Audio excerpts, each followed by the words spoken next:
It's by an Ojibwe medicine woman named Oriah Mountain Dreamer. And this poem is probably the most powerful poem that I've ever read. So I start out with this one. It doesn't interest me what you do for a living.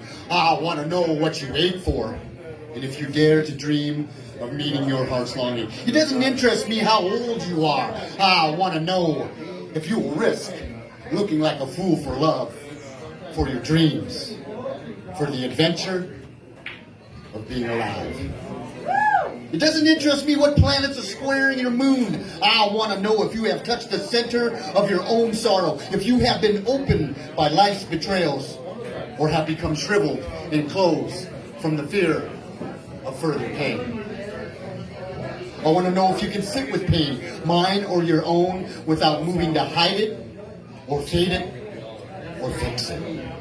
I want to know if you can be with joy, mine or your own. If you can dance with wildness and let the ecstasy fill you to the tips of your fingers and toes without cautioning us to be careful or be realistic or to remember the limitations of being human.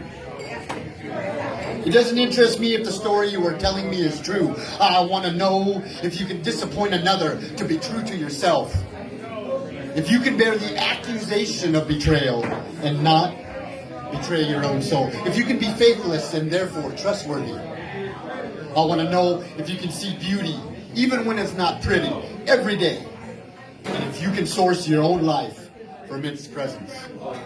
I want to know if you can live with failure, yours and mine, and still stand on the edge of the lake and shout to the silver of the moon, yes. It doesn't interest me to know where you live or how much money you have. I want to know if you can get up after a night of grief and despair, weary and bruised to the bone, and do what needs to be done to feed the children. It doesn't interest me who you know or how you came to be here. I want to know if you will stand in the center of the fire with me and not shrink back. It doesn't interest me where or what or with whom you have studied. I want to know what sustains you from the inside when all else falls away. And I want to know if you can be alone with yourself.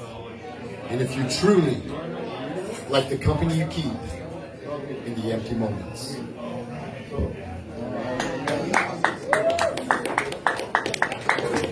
So that poem was written in 1994, and I didn't read it until 1998. And it was written by Oriah Mountain Dreamer. She's an Ojibwe medicine woman. And it was actually a writing class that she was going to a community college, and that was the format that they gave her. And she took that format and turned it into this, what I call a really epic, life-changing poem, because literally about 2 weeks after that, in 98, I wrote my first poem. And then like all poets, I told people about it, and then people go, well, you should go to Stewart's Coffee Shop in Bellingham and get up and open mic. Eugene! And I'm like, what's that? I literally didn't know what that was.